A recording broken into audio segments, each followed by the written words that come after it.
And we're live from the res here. Special guest, Mr. Arkamez Blankenship of the Morongo Bird Singers. What's happening, man? Hey, man. How's it going? It's good. Hey, we're surviving. We're still out here doing the thing. Yeah, we are. I can't complain. Seems like the world's in an interesting spot right now, and we're still here. So definitely cannot complain. Very interesting times we're living in. So are you missing all the gatherings? Are you missing all the powwows? Bad. You know, what's funny is like when you're in the midst of it, like last few summers, I took a few years off for some elders who passed away, maybe like, I don't know, 5 years ago now, 7 years ago. It's been a while. I've been back into it.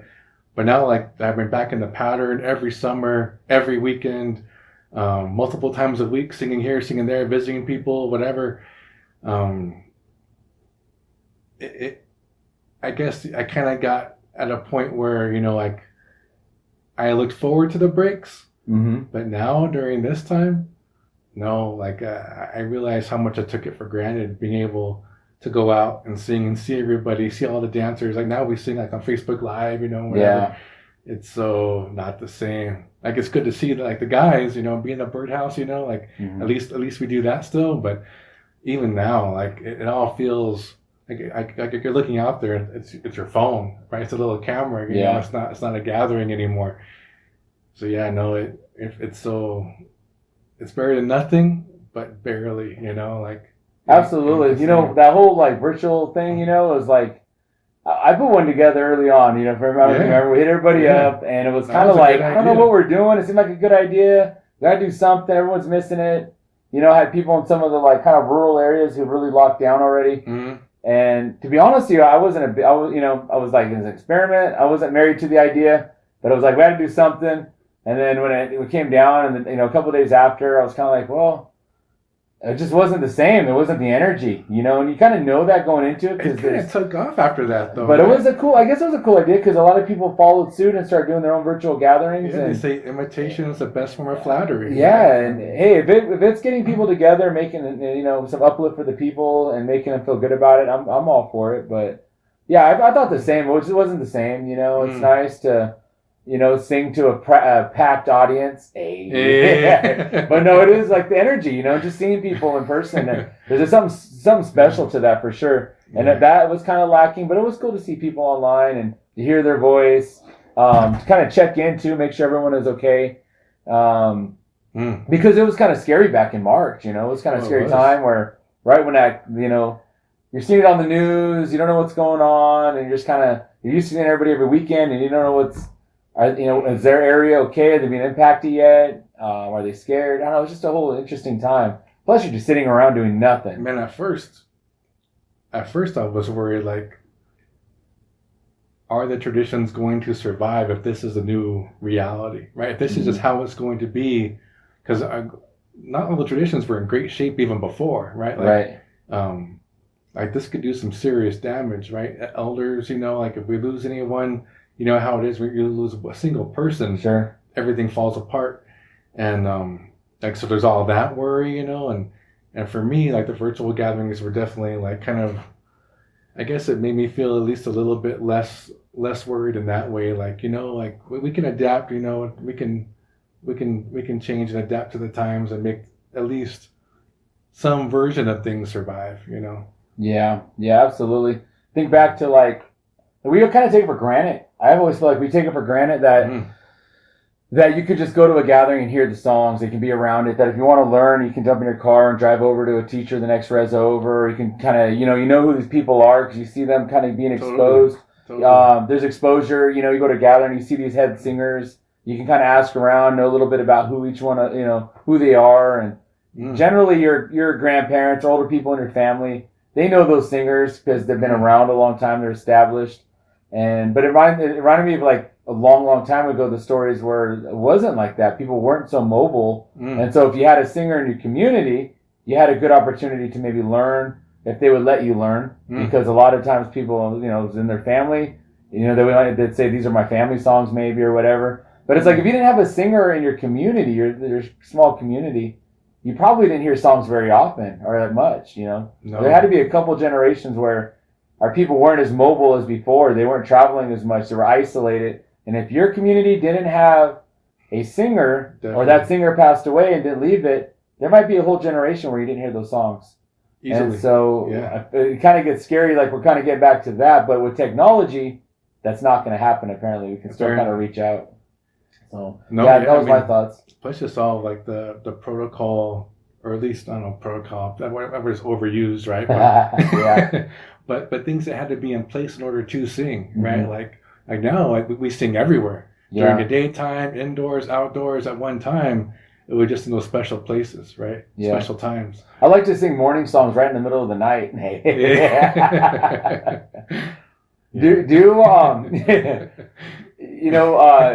Morongo Bird Singers, you guys go sing all over the place. Like you're saying, you're asked to sing. You guys are asked to sing, for all kinds of events, all kinds of areas, all kinds of places, things like that. You guys are probably established. I mean, your lead singer, Walter Bouillet, commonly referred to, Walter Holmes. He's the elder. He's an elder. He's an elder of those songs, an elder of his people. Right. Very high regard. People know him. Very established. They knew his old people. So it's generational. And it's something he was, raised in and around, and he still does. You see his boys out there singing. Right. He's got his grandson out there singing, nice young man. And you got his family, and it's just really, really established. People know him from all areas of the bird world and beyond. Yeah. This day and age, it seems like I go to a gathering and sometimes you don't know somebody. Like, who's that singing? Who's their teacher? Or where do they learn that from? Did they have a teacher? Did they have a teacher? Are you seeing that more and more? Or is that just me? I feel like I see that a lot more now. Oh, yeah. No, open up a can of worms right there. But staff question. Who are they? Let's hear about it. No, man, like the way I came up into it, and especially the way he came up into it, the way Bouillet came up into it, it's just a world of difference from today. Like today, maybe I should describe like the way it came to be, but there were these two main traditional singers around the turn of the century. One, his name was Joe Potencio from Palm Springs. Other one was a trio of brothers, Roy, Bert, and Ben Levi from Torres Martinez Reservation. And those three brothers sang together, and Joe Potencio kind of sang by himself and traveled around to different reses, mostly in Cahuilla territory.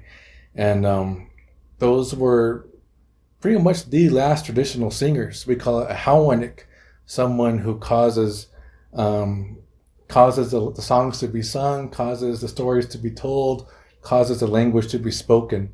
The songs for us preserve the way the language is supposed to be spoken, right? And you can always check it, right? Like if you speak modern Cahuilla, you can check it against that traditional form of the language in the songs. And so those guys were appointed singers, right? They were chosen to be the singers. Not everyone was a singer, right? You didn't just buy a rattle and a ribbon shirt and were a singer. You were brought up in it from the time you were a child, usually, and until the time like you were older. Then you could finally carry those songs and be a carrier of them. And those two, like the Levi's at TM and Joe Potencio, were the main ones. And Joe had men that sang with him. One was Matthew Pablo, Jean Pablo, and John Andreas. And John's older brother, Anthony Andreas, didn't really sing too much back then. It was really Joe Potencio. He also had Robert Levi. I'm sorry. He had Alvino Siva. Robert Levi came way later. But yeah, Alvino Siva sang with him, and Saturnino Torres sang with him. And Matt and Jean kind of became like some of the like his right hand men. And so from Joe singing and teaching them how to sing, it's not just about the singing, right? Like it's how do you bring the people together? How do you host a ceremony? How do you conduct a ceremony? And these days it was all more ceremonial than it is today, right? We're not talking like sacred songs, there were still social songs, but there were special structures that were built for the singers to be able to, we call it nourishing the heart, right? Carrying on this heart from the time of Coyote, continuous line of people carrying these songs from Coyote and the creator to the present day. And so these men were guardians, protectors, custodians of that music, of those songs and the ceremonies, the doings that go with them. And Gene and Matt singing with Joe Potencio, that's how John Andreas and Biff Andreas came up into it. And near the end of Joe Potencio's life, he actually announced to a group of elders at Morongo. Dorothy Ramon was there, Victoria Laws was there. She was one of our traditional dream interpretation elders at Morongo that would help people name their children and stuff in the old way. And very influential heritage keepers of their generation were in this we call it Hani Anyach, when people come together to talk about important things and agree or disagree, right? We call it Hani Anyach in Ivia. And so they all were at this Hani Anyach, and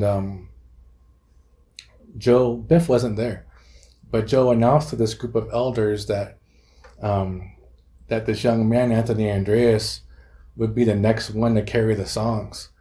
And it's kind of funny because like Biff at that time, he was known more for like fighting and partying, but not as a singer. His brother sang, but he sang too, but he wasn't really known as a singer.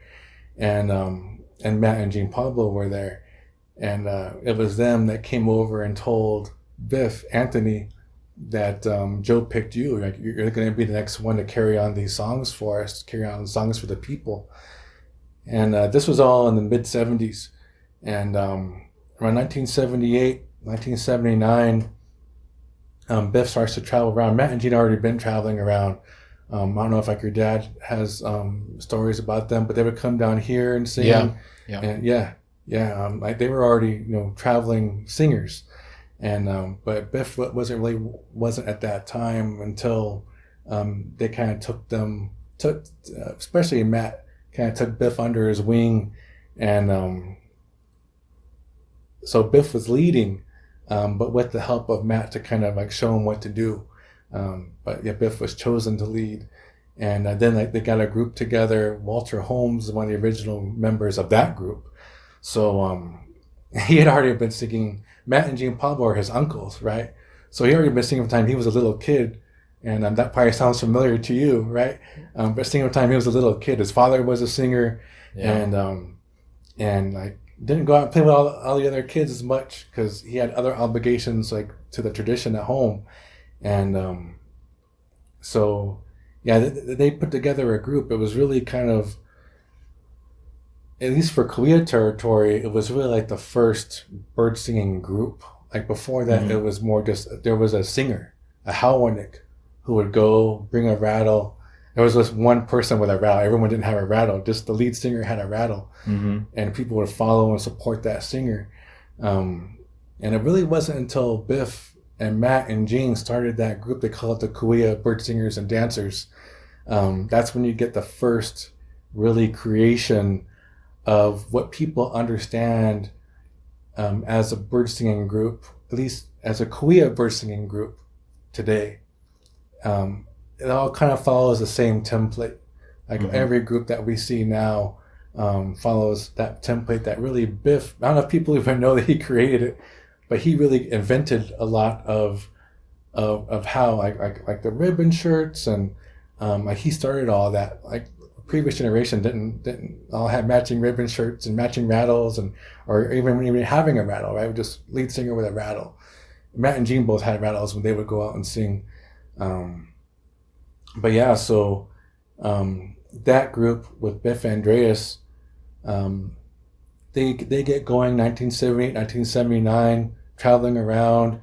Biff called it the original five. Him, his brother John Andreas, guy I mentioned, John. People usually leave him out of people now don't really learn from elders anymore. But when you would go and learn from Biff, he would give a lot of credit to his brother John we're not only learning from men who were contemporary singers, but their own grandmother who remembered songs from Augustine Reservation, non-Chayam clan songs that go way, way back, and there were no male singers left in their clan. But she had a notebook and she like wrote down the songs, and they studied with her as well from the time they were young. Yeah, so that original 5, they get going. So Biff, his brother John Andreas, Matt Pablo, Gene Pablo, and Walter Holmes. He's like the young, super young guy of the group, you know, and like he's usually the one that would dance. Like there's old recordings floating around out there. If you hear someone dancing, it's probably him. And you can hear him jamming out, man. Like if there was contests around back then, he would have been winning those contests, you know. Usually when you say there's old recordings going around, you know, or old film, it's like talking about something about devious, but some old bootleg bird dance. True. It has a whole different meaning now. Yeah. Huh?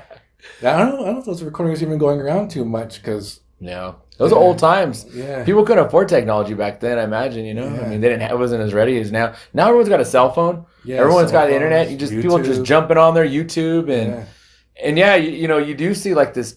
Like a template's a good word where you just see a group of guys get together. They learn, I don't know who they learn from or don't learn from or whatever, but they definitely have a look, and it's like you get some people together and they're a group. Step one, and like step one, give ourselves a name. Starter pack, you know. We started, you know, guys like you and me are memeing them on Facebook, but I mean, and then they learn like 10 songs. You're good to go, you know, powwow ready, and you're gonna learn an hour. You're gathering ready. 10 if we're lucky these days.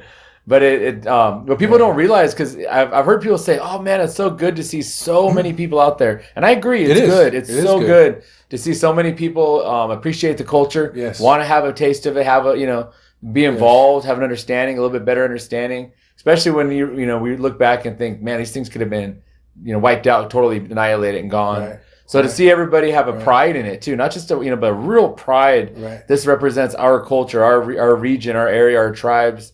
It's beautiful, but at the same time, you have to worry that sometimes quality and quantity are not the same thing. So just because there's so many people doing it doesn't mean there's a lot of people that are really trying to learn it all or to try to dive deep into it. You know, it might be enough for somebody to be able to get out there and shake their gourd.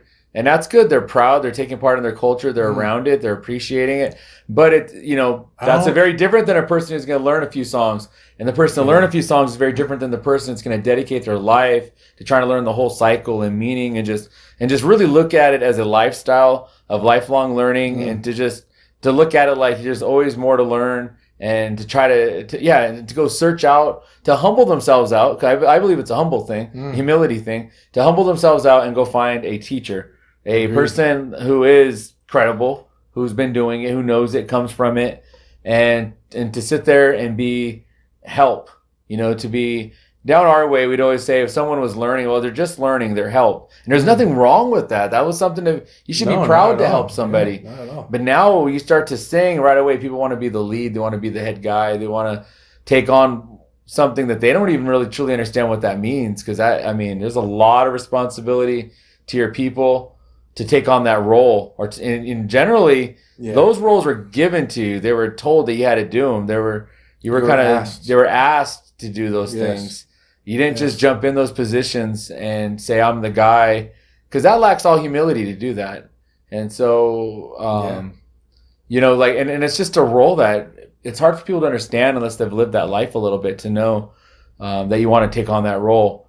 But you're supposed to go out and find an established singer and learn from them. So you can learn all the things, you know. And so as I see it go so widespread and so many people doing it and so many people out there, and it is a good thing, I do worry that sometimes that becomes the focus. And what the focus is really just as a music, a melody, and the show. And it's very shallow. And what about all the backdrop? What about the protocols? We throw that word out there. But what about like the backstory, the tie-in to the stories, the creation stories, to the, you know, just the history of how the songs came down is important too. Who did you learn from? Who did they learn from? Right. I always look at our bird songs as almost like like how like jujitsu or martial arts practitioners look at their black belt, like Exactly. can you trace where your black belt came from? Who was your teacher's teacher? Right. You should be able to do that with your songs. Who was your teacher? Who did they learn from? Yes. What was the challenges they were going through? Did anything change as they had those songs? And then who did they learn from? Was there a change of practice in that time period? Because there have been minor changes here and there. But this is an ancient thing. It's an ancient culture. When you have a teacher, those changes exist. They tell you about it. They tell you. Exactly. I was talking to my mom a while back, and she was talking about back in I guess it was the late 60s, and she said that she was a Manzanita, and it was, and if you've ever been to Manzanita when it's cold, it's like real cold. It's cold. But it was like snowing. It was like legit snowing there, and they were at a doings there, and her uncle was singing, and they told him, and at that time you sing outside, or people always sing outside down this way, and they told him like, hey, uncle, you need to go inside and sing. It's too cold. And I guess he was like, no, it's okay, I'll sing out here. And she said that some of the older ladies came out and kind of gave him some business and said, no, you go inside and you sing. So they took him in, and he said, all right, he went in there and he started singing inside. And that was the first time that our singers were indoors singing. Sure. Now you fast forward 50 years, and it's like, make room. The singers are coming, and everyone's indoors, and we've gotten so used to singing indoors. Conference rooms, classrooms. Yeah, and it's like that's rooms. A new thing. Very new thing. But an up and coming singer wouldn't imagine that. Now we're talking a couple generations ago. Like we're not far removed at all. Yeah, my mom's seen that. My mom, she's older, but she's seen that as a younger girl. As a young lady, she's seen that happen. Right. That change. Right. In our generation, we've seen the microphone get brought in. Right. Where like you get used now to you singing into the microphone, and it's like, whoa, man. I've talked. I had Mike Morales in here a while ago. He's talking about the going back and forth stop. There's even a few Britney Spears style. Nah, we got Garth Brooks coming in with the cowboy hat and the swing around mic. Really, I want to get one of those. I'm behind it. I've seen them around. I'm gonna have it sewn into the ribbon shirt. Yeah, no, Mike is right. Like that. Yeah, the movement that's kind of stopped. Everyone got stiff and dancing in place. But I remember going to gatherings as a kid, and it was you sang for a longer period of time, so it wasn't so loud and boisterous. You were singing, and it was all about melody and just kind of singing very naturally. And then that changed over to I know people in the East call it powwow bird. They sometimes call it that, But it's like powwows and gatherings where you sing 4 or 5 songs. That's it. So then it becomes this real loud and real, you're pushing it. There's no way you can keep that up for 3 hours though. Yeah. Do you think so? Just that difference right there. That's a strong dichotomy, right? Yeah, and in a short period of time all too. night versus 5 songs. Mm-hmm. So if we move gatherings, powwows, whatever, bird gatherings to that template, right? Mm-hmm. Where you sing 5 songs, you see 3 songs. Do you think that kind of enables those people who don't have those all night long teachers, right? They're not learning from dusk until dawn, right? Yeah. Do you think that kind of enables that? It's a new tradition. In my opinion, I mean, let's be honest. How long does it take to be able to do that skill? If that's a skill, how long does it learn to do that skill set? To be able to sing 10 songs. We'll be nice and say 10 songs at a gathering. How long does it take to learn that skill set? All you need is a CD. You could do that as a CD, maybe a year or two, even a couple months, maybe less. I don't know. It don't take much of a skill set to do that. Especially if you're not expected to explain what the songs are or to have meaning into it. You're just literally providing music. Is what you're doing. They don't take much of a skill set, but you're being asked to sing all night. That's a whole different thing, and that's a real skill set that takes years and years and years to develop, understand, My students are going to roll their eyes right now because I say this so often, right? But I always say the old timers had it all figured out. Yeah, right? it's true. They really did. So if you sing from dusk until dawn, if you're doing that all night outdoors, right? You're going to weed out the people who aren't dedicated real quick. Yeah, that's so true. It's a natural selection, right? Like there, right? Like you have to really be committed because it's not all Instagram and Facebook likes, right? It's not about social media. When you're actually doing this stuff, there's real sacrifice, there's real toll, there's real burdens involved. There are real burdens involved. I know you live it, so I know you know it. But these... this other way, right? Like I feel old even having this conversation, right? Back in my day, these kids these days. But man, I wouldn't have been smacked down so fast, right? Like if I just bought a rattle and like went out there and started like you know, just like you didn't do that. You get humiliated, they'd rip your ribbons off your shirt, and Dude, I got nowhere else to go. Joe would have taken that rattle and smashed it, you know, or Bouye would have, you know, like. Or Biff, right? Like you didn't just jump out there. Like you had to be asked to sing. Yeah. And I'm like, yeah, so like, yeah. Well, nowadays, if you even think of trying to deprive somebody the opportunity to learn some of the stuff, you're a bad person. Oh, yeah. So the attitude is like really flipped on its head. And I get that. Some of that I think is because we are, you know, the lights are flashing, you know, the alarm, our cultures could die off if we don't do something about it. You know, we should probably do that with language first. Start with language and then work our way out. But singing is flashy, and as you're in that world, you do get a lot of accolades. People do respect you. People do give you a lot of hype and things. You know, it's really flashy. It's shiny. People feel proud when they're out there shaking that gourd and got the chest in the air and everything else. And they iron their ribbons really good. If they only knew what they were saying. Yeah. They're singing bad words in a very ceremonial pitch. But but it's like a long time ago it wasn't like that. You kind of had to be brought into it. You know, our hand games were like that. A lot of those things were to be brought into it because it was expected that, you know, here's the thing is we're talking, you brought up about singing 5-6 songs versus singing all night. And as I was told when I was younger, was that like, you start in on this journey. It's not for everybody. You know, you may not know that until you're a couple years in or something, but it may not be for you. And sometimes, you know, you get brought in and it's not for you. And that's hard to tell a kid or an adult, you know, when their heart's in it, when they start, they're all in. And it's kind of like, well, this, you know, we'll see how you are in a few years. That's true with that. You might be diehard right now, a year in or 2 years or even 5 years in or even 10 years in. But it may not be for you, you know. The creator might take it away from you, you know. If you mistreat it, most likely it can be taken from you. Yeah. But it's like, it may not be for you, you know. You may give up on it at some point. So it was meant to be hard. It was meant to be something that you really overly valued. And so you go out there and you start singing, you learn a little bit, and then you go out there and you start singing around. And what was told to me is that the moment you go out on your own, you break away from your teacher.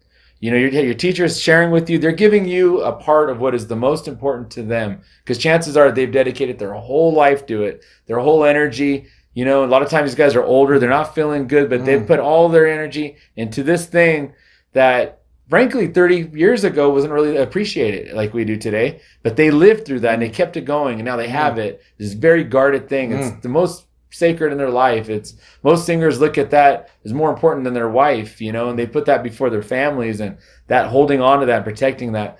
And they shared a little bit with a younger singer, a newer singer. And then that singer decides, well, I know enough, breaks off and goes and leads. First off, it's a disrespect to that singer, to that older singer, to say, well, I took what I need, I'm going to go now. And some singers will say, you know, all right, well, go on. Go do what you're going to do. You know it then. Go ahead and go do it. Don't ask me for any help. Right. Because it's a very different thing than me, you know, than saying or being there and your singer saying, hey, I need you to sing for this. I am asking you to go sing for this. And so that's why most singers say, like, I was asked to do this. I didn't want to do this, but I was asked to do this. And then you're asked to do a little here and a little there. And it's kind of like Nacho Libre when he's showing up and he's doing the whole, you know, service on the guy, you know, and he's all goofy because I don't know what he's doing. Remember when he puts the quarters on the ice? Yeah. You know, you're kind of like doing that. Like you're asked to go sing for these ceremonies or for these, and you're kind of clunky because you're just doing it. And you're like, oh, I think this is how he did it. Like, But you're learning along the way. And when you mess up, you go back to your teacher and they explain to you how you messed up and what you should do and why. And you grow with them as they're getting you into that position to one day take over for them. You know, and they may have a few guys they do that too. And like you're saying earlier, at one point they might get up and tell everybody. And I've seen this in my lifestyle with some of the song cycles around here. There was an elder, close to 100 years old, maybe over.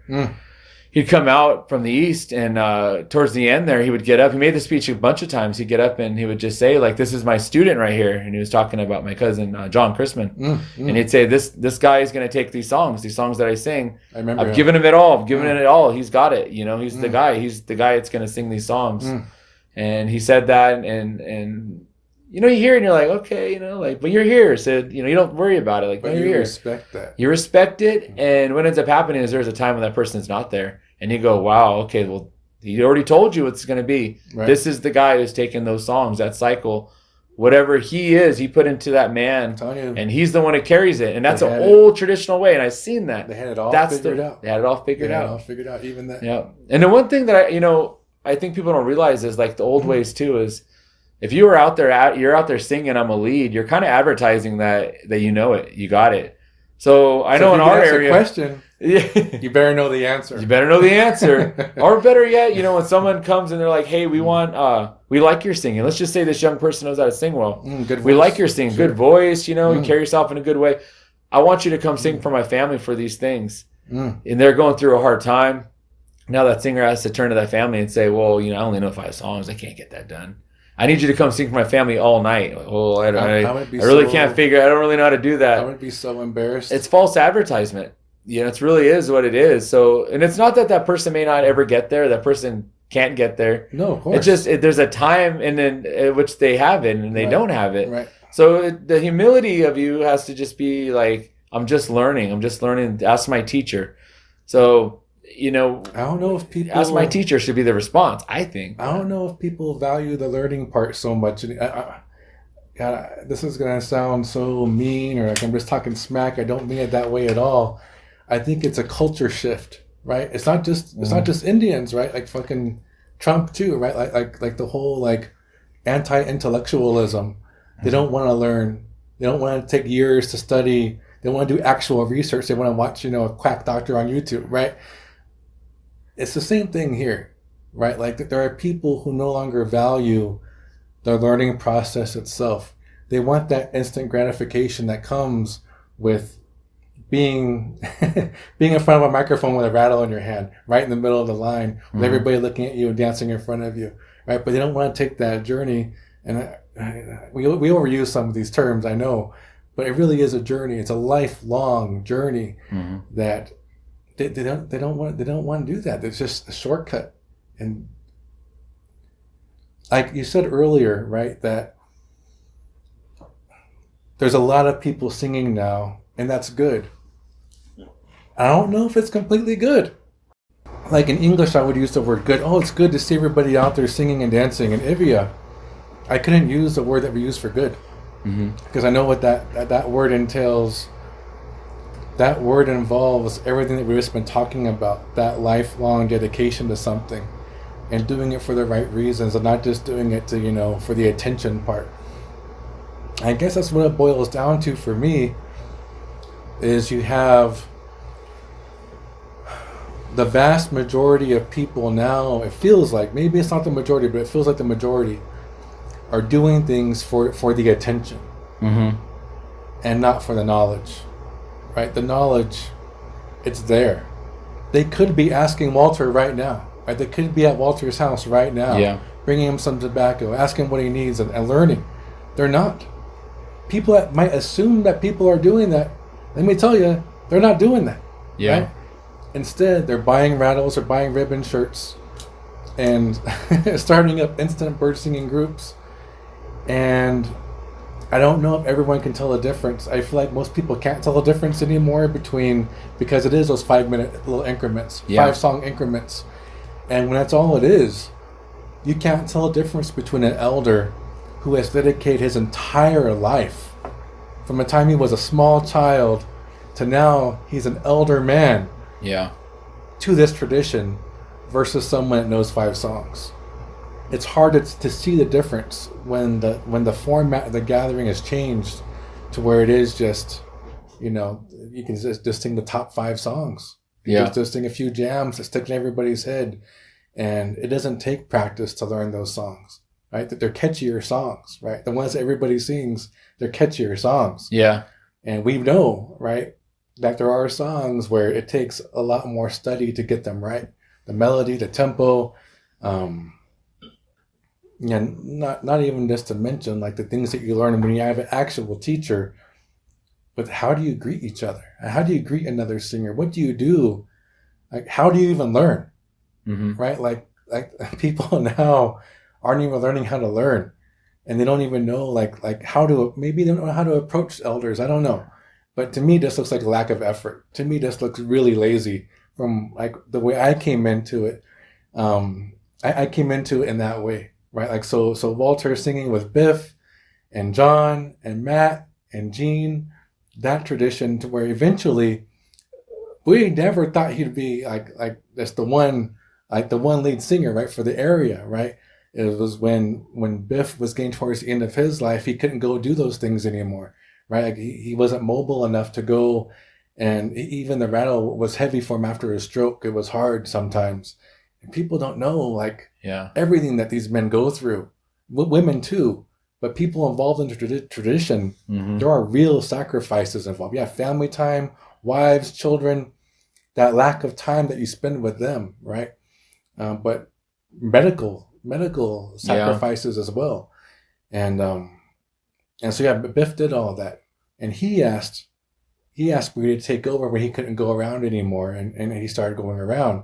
And I remember the first time he sang in front of Biff, he was so nervous, man. Like, and it felt weird for all of us to sing in front of the master, right? So I learned from Biff, like on the side, apart from everybody too.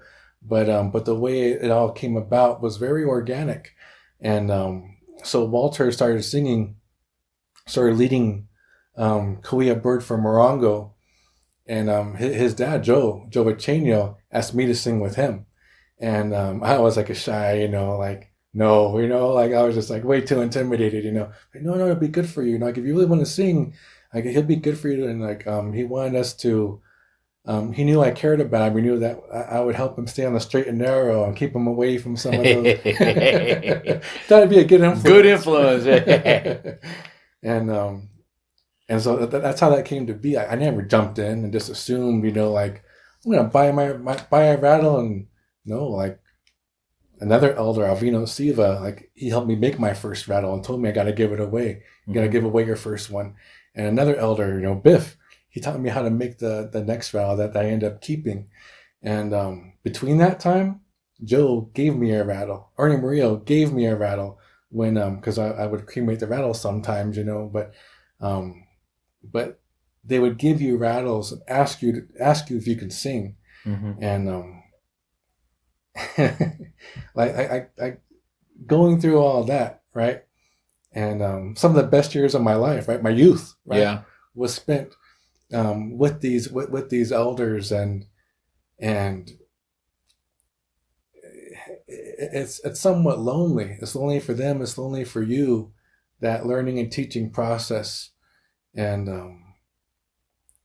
it's sad when you have to say goodbye to them, right? When you have to let them go. It crushes you, and you need that year. I don't know if people take years off anymore, but I took years off for each of them. That's just what I was taught to do. But I needed those years. I needed that year off for each of them. And when I came back into it, like sometimes when you're singing, like you hear their voice. You can hear it, huh? Yeah. And I'll get tears in my eyes, and I feel my heart going back with them, and all these memories, flooded memories, come back. Right? It's beautiful. It's sad. It's like bittersweet, I guess would be the word. Yeah, and to me, it doesn't even compare. It's a completely different world today. Yeah. Seeing people like that heart isn't there, and I'm not talking about. They're in for it. I'm not saying they don't care about it. Yeah. But I'm saying like they're not carrying those elders with them, the way Walter explained it to me just this morning. We were talking. The way Walter explained it to me is, you're carrying them with you, right? You want to make them proud when you're learning from them, but you never stop wanting to make them proud, right? Like you don't just stop when they leave this world. You don't just stop caring about them. You still care about them. You still want them to be proud of what you're doing. And those kinds of governing forces on your actions, whether it's picking up a rattle, making a rattle, giving away a rattle, offering tobacco, all the things that you do as a singer, it's really hard for me to see someone in the same way who knows 5 songs that they got off of YouTube or some CD or some, flash drive, and bought a rattle. Maybe they buy a cowboy hat too, and some ribbon shirt. Like, I'm feeling attacked right now with the cowboy hat comment. I'm not dissing the hat. No, Biff wore a hat. I'm not dissing hats. JR wears it's hot out there. I need shade. shade. Wade wears hats. I'm already. I'm supposed to be getting one, but are you? Are you gonna do it? No, yeah, you got to, man. I got the gray, so I feel like I'm ready. It's trying to come in. I know my wife's like, because I'm starting to get to the point where my facial hair is gray. Oh yeah, and she's like, I want you to grow your hair out. I like the way you look. You don't look like a little kid or whatever. I'm like, what? The baby face? She doesn't say it like that. She goes, I want you to start looking like a man. I'm like, come on, man. Oh, that's not demeaning at all. No. But I'm like, meanwhile, I'm growing it out and it's like gray and white. I'm like, I look like Danny Glover. Yeah, the salt I'm kind of dark. Yeah, the salt and pepper. Yeah, I'm too old for this. You know what I mean? No, yeah, because before I felt too young for a hat. And we got a saying at Morongo, like, all hat, no cattle. You guys have that saying down here? No. Oh. But I think I already know what that's probably me. It sounds like. Yeah, we got a saying at Morongo. That guy, he's all hat, no cattle. Meaning like someone who likes the Western style. Yeah. But he's never worked cattle. I mean, he's never worked. That's me. He's never, done around. Well, you know what though? When I was young, like the singers that were singing around down here, they were all older. And a lot of them wore cowboy hats. A lot of them wore button-up shirts everywhere, pants. No matter if it was 100 degrees, you wore pants, and they wore like usually leather shoes and stuff. And so when you went and sang, that's what you wore. So when I was coming up singing, I was like a teenager. I just thought, well, that's what you're supposed to wear. That's like the regalia. So I was like, that's what you wear. So I started dressing like that when I was 16, 17, and I just kind of kept that going. And then it's actually the last few years where I've kind of gotten relaxed, where I'll wear a T-shirt or like some my Vans or whatever, but. For a minute there, I was always wearing a cowboy hat, and I was doing that look, and I was like, why am I wearing this? I'm not even... But, I'd still keep it on for Peon, Oh, gotcha. So if I was at a place where I was playing Peon, I'd wear it and whatever. And it does shade you and things like that, and it does look kind of smooth sometimes, but... No, but I'm going to have to bust out the hat. When COVID's over... Yeah. You're going hat all the way. The snakeskin scoop boots, the ones that go all the way up. You're gonna have the matching hat with the belt buckle and the belt and the boots. I'm not gonna take Hispanic it in my style shirt. with the. I can't take it in my shirt, man. Like you're gonna have the chest showing a little bit like that. Oh, but no, I don't know. But my dad used to get out there with his hat, and dance with it and everything. So when my son Ryan, he started dancing, he really liked it and stuff, and. And it was kind of a funky thing because in our area here, we didn't get out there and really dance like that. We were just there and back. And it was like, we'd see guys out your way, the Cahuillas get out there and dance. And then, but it seemed like the gatherings, they were kind of wanting everybody to get out there and do it. The kids, like, we're going to have contests or whatever these things. So I was kind of like, I don't know, I see my dad get out there and dance like that. So I went and had a conversation with him. And he was telling me, he goes, well, we were always told when we learned that you don't do that at funerals and stuff. But if gatherings and stuff, you can get out there and dance, have a good time with it. And he goes, and that's why I'll do that. And so, he was explaining that to me and my son. And so he told my son, he gave my son his cowboy hat. And he said, go dance that for me. He goes, I can't really get out there like I used to at that time. He was getting a little older and it was before he had a stroke and a lot of his medical stuff, but he was still a little bit older. He wasn't really getting out as much. He wasn't traveling. So he told my son to go ahead and do that. So my boy Ryan, he gets out there and with his cowboy hat and he starts dancing around and stuff. And he's always done that. But he always says, I'm dancing with my grandpa's hat. I'm dancing for my grandpa, And that's kind of cool. I'd watch him and people would comment and be like, man, that's really cool the way he has like his, his rhythm. I guess he got that from his mom's side. I don't know. That's all me. But he got there and he would dance and with his grandpa's hat and stuff. And so it's funny because I was stealing my son's moves now because I'd get out there and do that too sometimes. And my wife called me out on it one time. She's like, hey, you out there stealing Ryan's moves. And I'm like, kind of. But there was a whole time period where we didn't do that because the majority of the bird that we had in our area was all funerals and wakes. And, it was rare. Like in the 80s, late 80s, early 90s, we didn't have a lot of gatherings down here. There were fiestas. People were getting together, they were partying, and you might have an old singer off to the side or something like that, or like a little hour during the day.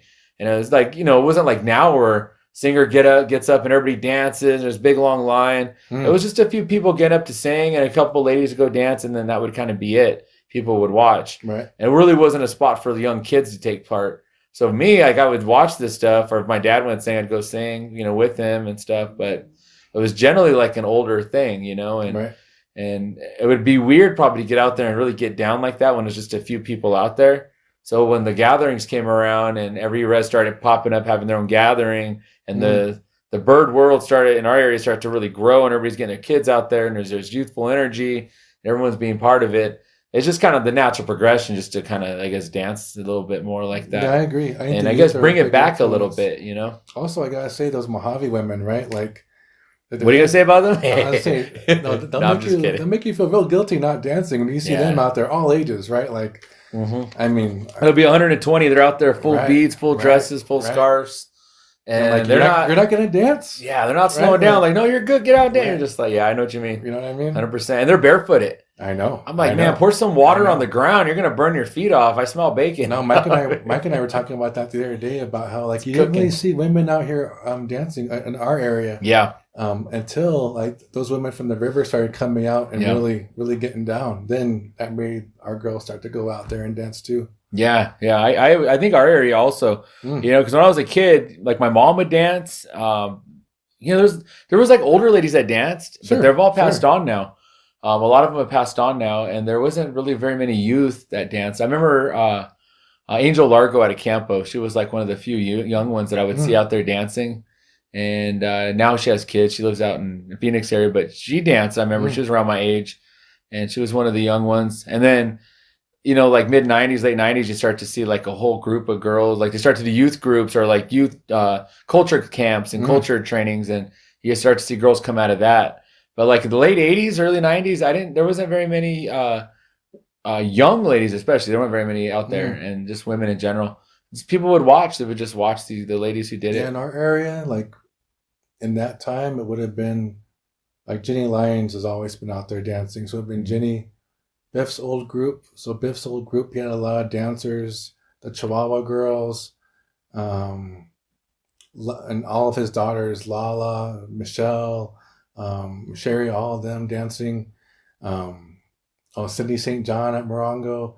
That's his brother John's daughter, stepdaughter. Like, those would have been the dancers back then. But for the elder dancers, it would have been, Jenny Lyons. And on the Serrano side, probably not. Like I said, some of these conversations make me feel really old, because I know a lot of people now on the res are going to have no idea who I'm talking about, let alone like what they did. But there were these three sisters, Dot, Julia, and I'm blanking on Catherine, Ramon, and they would dance bird, and they would dance arm in arm. So like they would always like. Oh, they locked in? They locked in. Oh, wow. And they would walk back and forth. That's cool. Yeah. Yeah, we did that. Our area down in Baja, they still do that. It hasn't been lost down there, but here, from what I was told, that's how it used to be a long time ago too. That's what I was told too. And I was told that like helped create the unity of the people. Like, everyone was dancing together. Right. Whereas now everyone's very individualized. They get their little circle, they dance. You know, and part of that, in my own opinion, and this, I mean, I see my mom. She's in her late 70s. You know, I went and sang for a wake a few weeks back, and she got up and she danced all night as I sang. She just danced all night. My daughters dance with her, and she can still do it. She can dance all night. Every song, get up and dance. If we're dancing, she's up, she's dancing. And, you know, she's older, so, you know, it's I'm sure it's not always easy on the body to dance all night like that. But that's part of the dedication she has, and it's part of this. She always says it's part of the sacrifice. You're giving that to your purpose of why you're there. You're giving. That's part of what you're giving. Some people bring water. Some people bring food. You know, when you're out there dancing, you're giving of yourself. Even in the happy times, you're giving someone put that gathering together. Someone put resources out there. They want to bring together the people. It doesn't just happen on its own. No, so you're there. You're dancing hard. You're putting that. Someone sits back who did all that work. Like, man, look at the people dance. You're inspiring people, and you're giving of yourself to do that. But then, you know, I go to some of these gatherings and I see people dance like 4 or 5 songs, 10 songs, and they're doing that individualized dancing, and they're hooting and hollering, and it's cool. You know, they're expressing themselves. Don't want to hate on it. But then they're like, oh, I'm tired. I gotta go sit down. And I think to myself, that's not, you shouldn't have to sit down when my mom could dance all night and you're. For real. But again, it's a different style of dance. It's a different mentality going in, first off, I think, in that trying to sacrifice. But again, it's a different style of dance where you're sprinting, as opposed to this is a long period thing where you're going to, singing's like that too. Yes. And I'm guilty of it. You know, sometimes get up there and really start over pushing it and jamming. Because you know you're singing 5 songs. After that, you can rest and relax. Yeah. Whereas if you know you're singing all night, You're gonna start out low and slow like you're supposed to. Pace yourself, and you're singing at an appropriate level, appropriate everything. You're not wearing yourself out, and you can sing for as long as you need to. If you need to go 2 nights, well, you do need a rest in there, but you can do it. You can do it because you're pacing yourself. But you do that powwow bird, quote unquote, where you're really pushing it, and I mean, I don't know, some people do all kinds of craziness, but they do that. I don't think you can keep that up 3, 4, 5 hours. You're just not. You can't keep that up all night. You're gonna fall apart. It's a whole different tradition. It's a different thing. Right? Yeah, like it's a whole different thing, a whole different animal. Like it's really not. I really don't want to come off like I'm trying to like lecture, like I got no hate for anyone, right? I got nothing but peace and love in my heart for everybody. But we all just get along? But I gotta say, right? Rodney King, I feel you. I feel you. But people don't know how much they're cheating themselves when they take those shortcuts, right? So like the way Walter explained it to me, you're carrying all of that with you. You're carrying them with you. You're carrying their sacrifices with you. You're walking that same path. You're walking in their shoes. Sometimes the exact same path from this res back to this res back over here, sing all night there, get there early, then you're all there. I remember Joe getting places the day before, staying all night. You'd be the last one to leave, first one there. And people, I guess for me, it's just really hard for me to even understand where they're coming from now. Because to me, all of that is what makes it worth it. Like that is a reward, right? Like it's work, but it's sacrifice, but you really understand why you're there. You understand why we sing from dusk until dawn. You understand what the songs are telling us to do. You understand why we walk back and forth. And I know it's different up here or down here, but like in Cahuilla territory, we don't use bird for funerals and wakes. We have a different set of songs. Mike is actually a keeper of those songs that he learned from Catherine Sobel, and she's our last singer of those songs. And I don't know, man. To me, it just seems like the shortcuts. Yeah, I mean, it's great if like all you want is like a Facebook page, or some Instagram, accolades. But you're really cutting yourself out from this continuous line of connection that goes all the way back to the time of creation. Yeah, people were preserving the story, the songs, the dances before it could be recorded, right? So like there was no tape recorder to listen to. There was no YouTube video to watch how to do this thing, right? Imagine those sacrifices, right? That's even more, right? So on top of that, like you have no modern like aids to help you learn. It's all traditional learning. And to me, like you're disrespecting all of that. Yeah. You're disrespecting all of that sacrifice. And yet there's blessings that come with it too. And you're cutting yourself short from those blessings. But why disconnect yourself like that? Like why not go and learn from an elder? And any teacher is great, but we still have elders, right? Yeah. We still have elder singers. Yeah. And they should have a line of guys. Like all those guys want to buy bandanas and ribbon shirts and rattles, right? There should be a line of them outside of their doors, waiting to learn. And I know their doorways, right? I'm in them still, right? and there's no line. Who's coming and going, it ain't right? Right. I still go, right? And there's no line out there waiting to learn. Yeah. And to me, it's really so. Yeah, it's good to see everybody out there. And man, it feels good when you're dancing and like you hit that zone where everybody. It's like you're at the club, huh? You just kind of want to sit back and you feel that good energy, right? Like, I feel it. I'm not dissing the energy at all. Sure. But I don't understand why you would detach yourself from something that has that kind of power. Yeah. Like to me, like it's so superficial. Like it's good in English, but I can't use the Ivia word for it because in Ivia you do it all for the right reasons, right? Like you have to, otherwise, you don't sing, right? Like even if you feel like those bad intentions coming in while you're singing, you're supposed to stop singing, right? Like remove your voice from the song if your heart isn't there right now, right? Because all those things, like the butterfly effect, it has cause and effect. And it can affect your own health. It can affect your family's health. It can affect everyone around you. And it's all about maintaining that achama for the community. And you don't want to disturb that in any way. And so, like in English, I would say that's good. I would say that's good that everybody, that we see so many, like youth and everybody singing. It is beautiful. It's a spectacle, but I gotta say it's an attractive spectacle, right? Like it looks good. But in Ivy, I couldn't use that word for it. There's other words I could use. I'm not trying to, like be mean or joke around. No, like there are other positive words I could use, but that particular one has to do with maintaining health and that positive energy that makes us, that in our way, it creates health.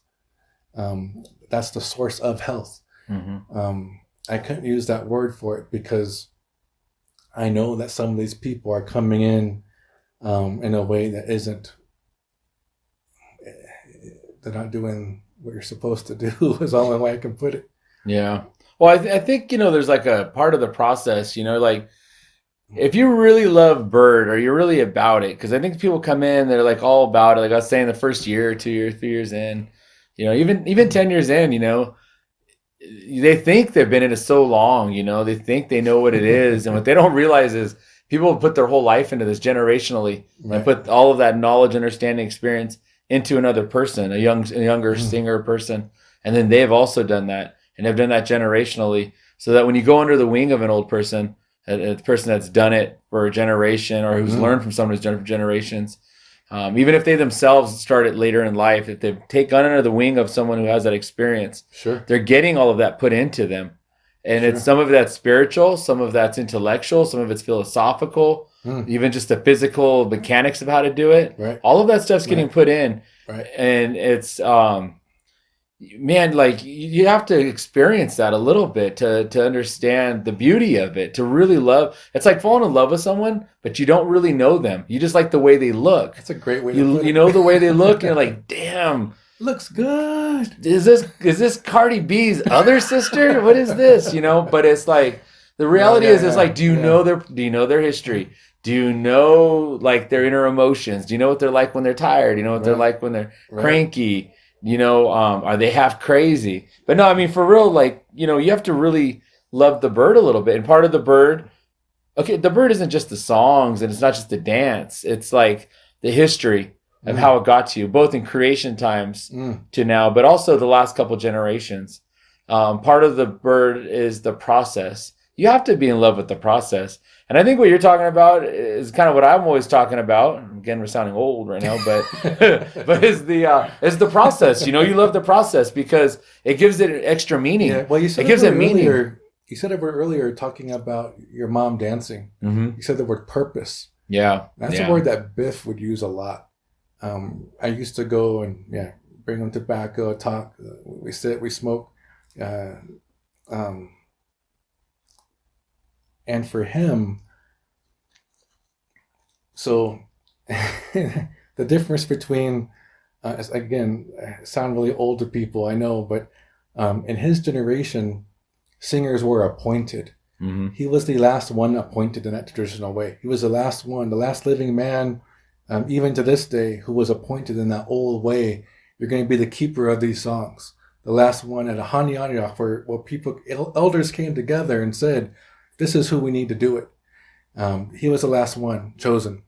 And he learned the purposes, right? And so when you learn from someone like that, who like was told by the ceremonial leader that this is why we sing these songs first.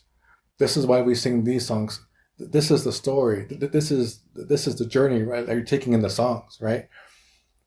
When you remove yourself from all of that, I mean, those are multiple generations of lifetimes of learning. Yeah, and everyone's had their little touch. And the amount of dedication that goes into it, and like for Biff, he would talk about, like starting out, and he only knew a handful of songs. He was, he would repeat sometimes, right? He was learning. He was being taught though, and I don't. It's really, again, I know it sounds old, but what he would describe a lot is the purpose, and the purpose of bird what he told me is that like going through life, like drama is nothing new, right? Like it's in the creation story even, right? Like res drama now, it has cognates and correlations in our oldest stories. Imagine how our ancestors would be memeing all that. I know. Hey, it's painted on the rocks. Right? Yeah. Respect to those first meme makers. The original memesters. Aho. But no, Biff would describe like the purpose of the tradition itself. And it's supposed to mitigate all of that res drama, right? All those interpersonal conflicts that emerge. And it does humble you. It does humble you to be able to sing or even just to attend and to stay awake all night long. Yeah. Right? It can be hard. But to do it, to be the one leading the ceremony, to be the one leading the songs, to be the one dancing all night long. And on call when they need you to be there. And on call when they need you. Doesn't matter if it's your kid's birthday. If they call you, you got to go. That's what Joe would always tell us. Mm-hmm. Joe Cheno. That doesn't matter. You got to let that go. But yeah, like the purpose is very real, and like we need to find that balance with each other now, right? Yeah. Like the ceremony still exists, bird still exists, the purpose of it still exists, but if people are doing it not knowing what that is, they're not going to get the benefit of what it's designed to do. Mm-hmm. Yeah, the purpose. I mean. The whole process, the thing is too, is I don't think people realize that they're in a shallow version of it when they're doing it, because it does probably feel good. It does feel, because it's such a powerful thing. I know they got to feel good doing it, proud. They got to think like this is the most it can be. And it's like, no, there's even more to it.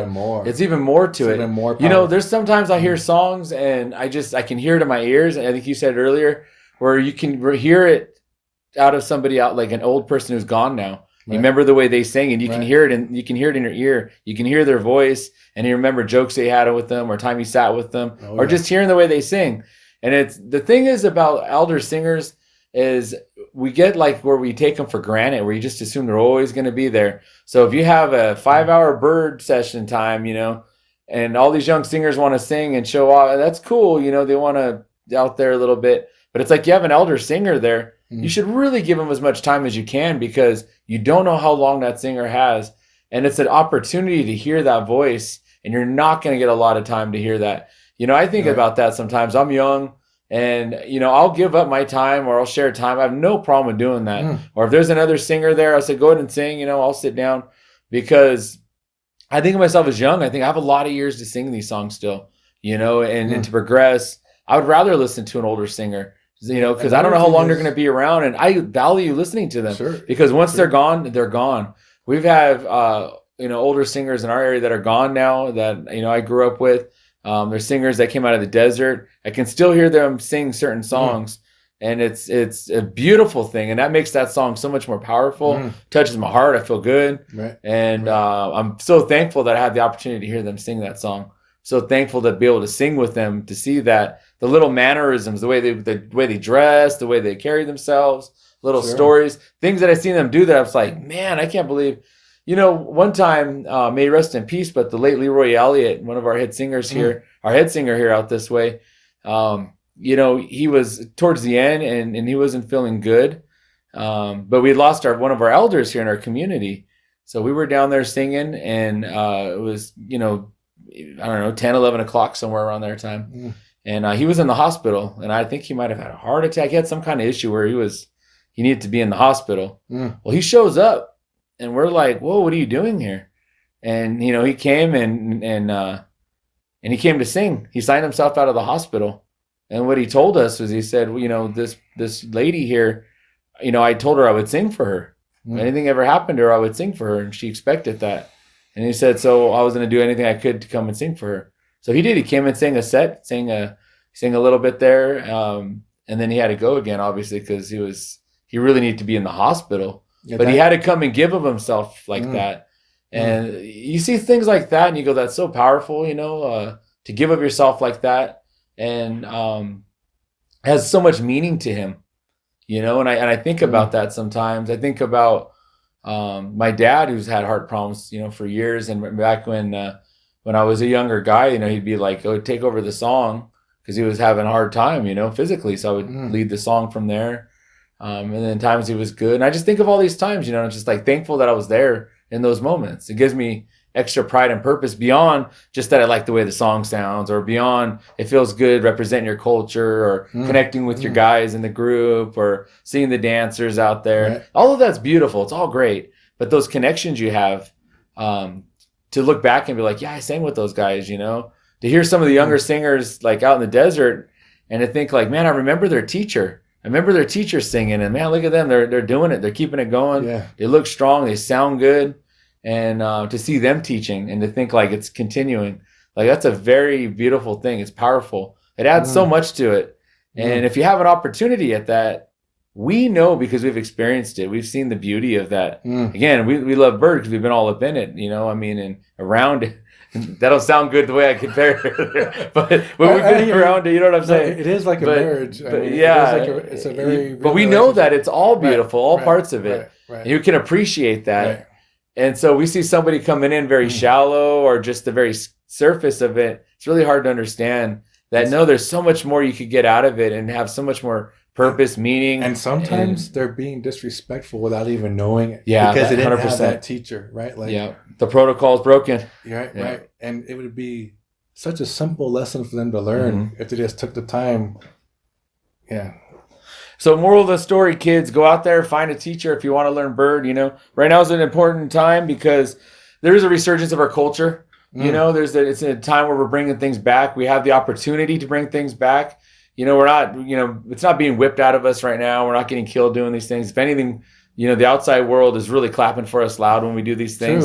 Oh my God, that's so beautiful what you just did. I don't know what it is, but it's beautiful. Meanwhile, these new age singers don't even speak the language. So they're like, I just sang something. That's what I did. For real. I don't know what it was, but it was good too. And they're clapping. But anyways, all those jokes aside, but it's like, it really is it's a time to learn. So it's like, you have to realize that part of the learning is not just being able to get out and do, but to have the backstory. And that's the beauty of it too. It's a big part of the beauty. Have those connections to singers, to people that have been around in it, and to learn from them. One more thing, not all the songs are on tape. Oh, that's 100% true. Not all the songs are on YouTube. Yeah. Not all the songs are on a recording. Yeah. For any of the tribes that we're talking about, right? Yeah. And I know for Cahuilla territory, if you let that elder sing, if you let him sing all night, you're going to hear one of those songs you've never heard before. I've seen that because Walter sang some two steps at one of the guys. And I don't know, I was emceeing, I wasn't dancing. And I was thankful because, man, there was like Cahuilla dancers out there too. And they looked at him like, what's he singing? And man, they were off step. And he just had that smirk because he knew that these are deep in the repertoire of songs. Oh, yeah. And if you haven't sat there all night and heard it, you probably wouldn't know them. I love when those moments come up because I'm right there on beat and I'm just enjoying watching the show, watching people trying to stay on. And like a lot of times I'll move my feet even before we start singing. We start moving after the first spin, right? Yeah. So we come up 3 times, Cahuilla style, come up 3 times and spin. And then drop it like it's hot. Drop it like it's hot. Nah. I try to show people with my feet. As some of the girls know to watch, and like I'm trying to help them out a little bit. Should wear flip flops and paint them. Paint the toenails.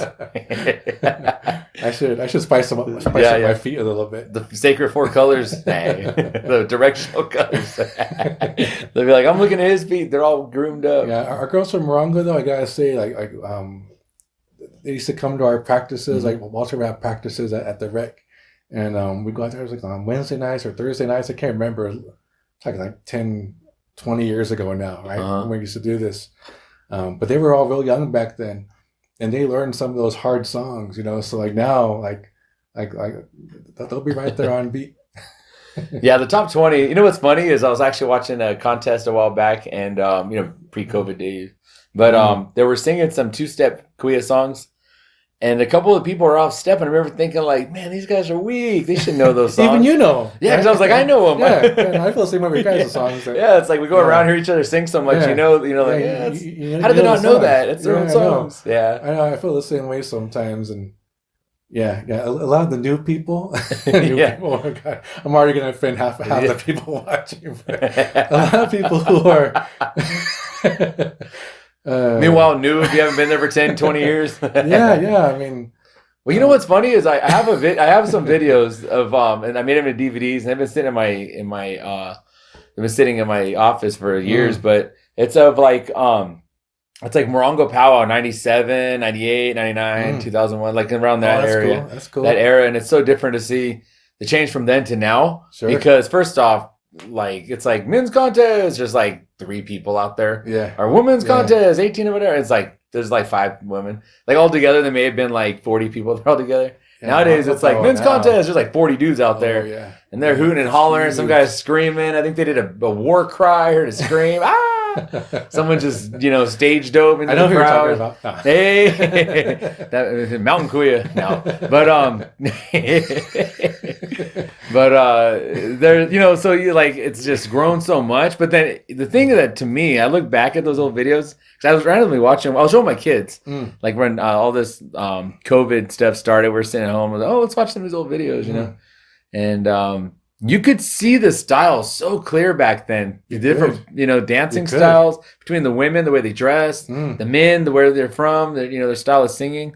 And now it's become very like everyone's really crossed over from one another. And I mean, that's cool because we are unity, and there's a lot more things that we have that are similar about all of us than that we're different, Totally, so it's cool to focus on the similarities, but there are differences, and there's a beauty to each and every one of our unique tribal ways, and you don't want to lose, and you don't want to lose that. You don't want to lose your tribe's dance. I mean, who would want that on their people?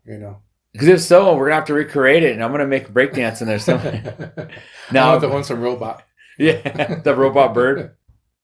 Yeah, I don't know. The whole thing is out of control. All you out there, if you just started, stop. No kidding. Alive from the res with too old. Yeah, barely alive from the res or old and found the way it should be. I really do feel like I'm dating myself by having talking about some of this stuff, because that's why I never talk about it. I try to act like there's people think I'm like 20-something still. I'm like, that's right. That's fine. Just go with the flow. Some people think that you're way younger, They either think that about me, or they think that I'm like, really old, and all those people that sing with me are all my kids.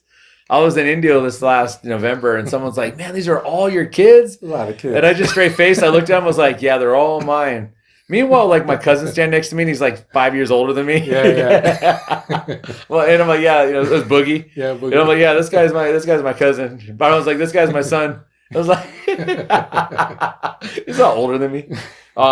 There's like all these random. I was like, they're all mine. But it's like because they all have the same color shirt. We're all mariachis now. Mariachi. Well, I don't know what happened. Somewhere along along the way, Bird became like street gangs, where it's like, all right, what group were you with, and you got like the red ribbon shirts, or you got the black with the, or that the actually blue. Happened one time. And I got the white ribbon. So, hey, I'm all white or all white. One time at a powwow, we got the powwow organizers didn't let us in right away. Yeah. The whole group didn't know, but I found out kind of afterwards. But they let us in right away because they thought that we were like some gangbangers. Because other tribes, right? It's feathers and bustles, and that's those bandanas, jeans, t-shirts, I could see that. I ain't gonna lie. And the starter pack, it's like the Air Force Ones with the 501s with the white shirt and the black hat. So they were waiting for Bird to begin. Yeah. Right? But they weren't going to go approach like these gangster-looking dudes out in the parking lot, Yeah. That's why sometimes you got to wear the ribbon shirts. That's your pass to get in. Like good parking, too. Well, we went and did a music video with the Mag 7 and Taboo and all that, whatever. There was Bill Madrigal and his family were there, and who else? There's some other singers there, but anyways, we went out, us and the boys, and went out to just sing. And the director guy or whatever, I think he was an Indian guy too. I don't know what tribe or what, but he made the comment a few times like, "All right, we need the Indians up front." We were all natives standing there, but he meant like the ones with the feathers on, the powwow dancers. Oh, we need the Indians up front. I was like, "Oh, what the heck?" Meanwhile, we're in Pachanga, so it's like we're on a local res, But that's what they said. They commented a couple of times, and then I was just like, whatever, dude. It's just kind of a stupid comment.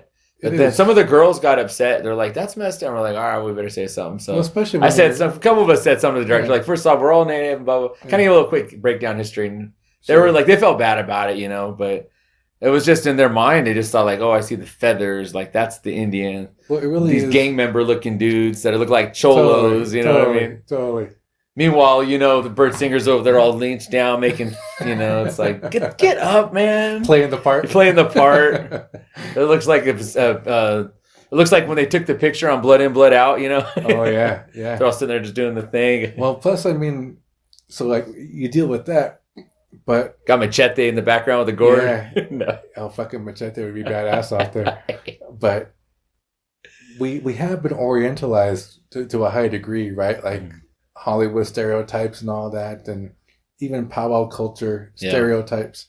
And you always push it back against that stuff. So but thankfully now, I think bird is well established now to where most people are, even not just in California, recognize like bird singing, and you got people copying bird in some parts of the country, but for the record, anybody listening around the globe, let's just address that right now. There's only certain tribes that these songs are indigenous to. Everyone else, they're not indigenous to your tribe. That's a really important thing that we should have mentioned. Actually. Yeah, we should have started off with that. So let's do it really over. Only delete. Delete. Start over. No, all you kids, stop singing. All right, let's get to the main part. Top Palom. No, that's a really important conversation. It really is. There's more than one genre. It's not just bird, right? Like there's tin can. There's like we're talking earlier, there's all kinds of genres too. Up in our way, we got funeral songs, wake songs, nuclear songs, bird songs, bighorn sheep songs, deer songs. But that social song and dance style that we know as bird, it is something that just tribes here share. Yeah, it's not nationwide. It's not in fucking Texas. It's right. Can we say fuck on here? Sure, when you say it like that, no. Yeah, I mean, it's true. No, it's true. I defaulted into my normal way of some speaking. Inner anger came out. Those fucking Texans. But it's a tradition. It was not taught in the basement of the Alamo. No. From Pee Wee Herman. From Pee Wee Herman's bite. Remember that when he was like, "I'm looking for the basement." They're like, "There's no basement. There's no basement at the Alamo." And there ain't no bird songs there either. No bird songs either. For those that don't know, we might as well tell. There was a group, and I don't know the whole history, but it was brought to our attention that they were singing bird songs way out there near the Alamo in Texas, in that area, San Antonio. They relabeled it real quick once they got called out into river songs. Oh, river songs. But they have the gourd, mimicking the dance moves, mimicking everything. Right. And originally they were saying they were bird songs, and they had this whole story of how they got them and everything. Yeah. But it's not indigenous to that area, and it's not indigenous to any of those people, to those tribes that they claim. And it's it truly is a what's the technical word for that? Cultural appropriation. And so people don't realize, even as indigenous people, we can appropriate other indigenous people's culture. Intellectual property theft. Because it's not coherent what they're doing, so you can't hardly say that. And in our way here, right? Like it's not pop music. Yeah. Right? Like there's actual stories, actual history, it's actual meaning. Well, the one thing people a lot of times will say is like, "Oh, I really enjoyed your chanting" or something, and you're like, "Oh, jeez."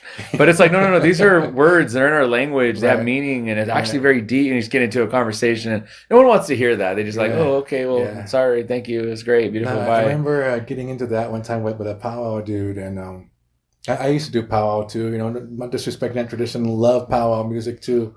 But a lot of those songs are vocables, right? Like where there's not full words. Right. Some have full words, but a lot of it is, way, hey, melody. Yeah. Melody is important.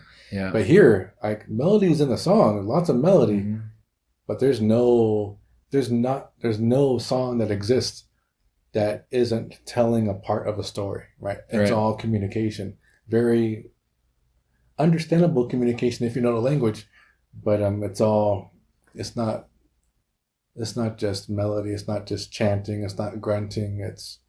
It's communication. Sometimes. Hey, depends who's singing. Well, I think your language and songs are like ours down this way, where the way you say something is almost more important than what you're saying. Sometimes it has there's meaning in the inflection of the way you say a word. There's meaning in the pitch. And so when we're singing these songs, some of the songs are meant to be very low and slow. Some are meant to be very high pitched and very exuberant. You're supposed to push it out a little bit more. and because there's a meaning that in how you're doing what you're doing, how you're singing it.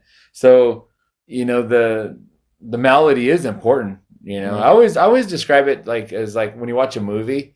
When you watch a movie, even if you don't understand the language, you can tell when something bad's about to happen because the music switches. You're like, oh man, someone's gonna get murked. Yeah. Or if it's funny, you hear the music get slapstick, or it's upbeat and up, the pace and whatnot. Our songs are like that, and so they're telling a story, but at the same time, the tone of it, the tone and the melody and the speed of the song, they also tell part of the story, and they're setting the mood, especially and the vibe of what you're trying to say, right. And the movement of it all. In it, right. It's really like a real ancient way of like doing what a movie does. Exactly. Which is to really make a 3D element of your storytelling. You are living the story. You're living it. You are living the story. You are taking that journey literally. Right. When you're dancing, when you're walking back and forth, right? You are literally going through, especially when you understand the language, right? And when you're singing in order, right? Like we always start at the beginning, right? Morongo Bird, that's just the way Walter sings the songs. We're always going to start with the beginning songs and work our way through.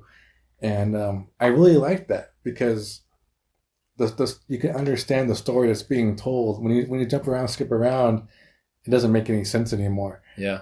So when you're doing that, when you're walking back and forth, imagine now, right? I'm talking about before the days of TV, before schools, how educational is that, right? Like to be walking through your own history and singing it, right? Songs help the memory. Movement and dancing help the muscle memory, right? All that's very real. Blood memory, if I get into that too, even. But there's no.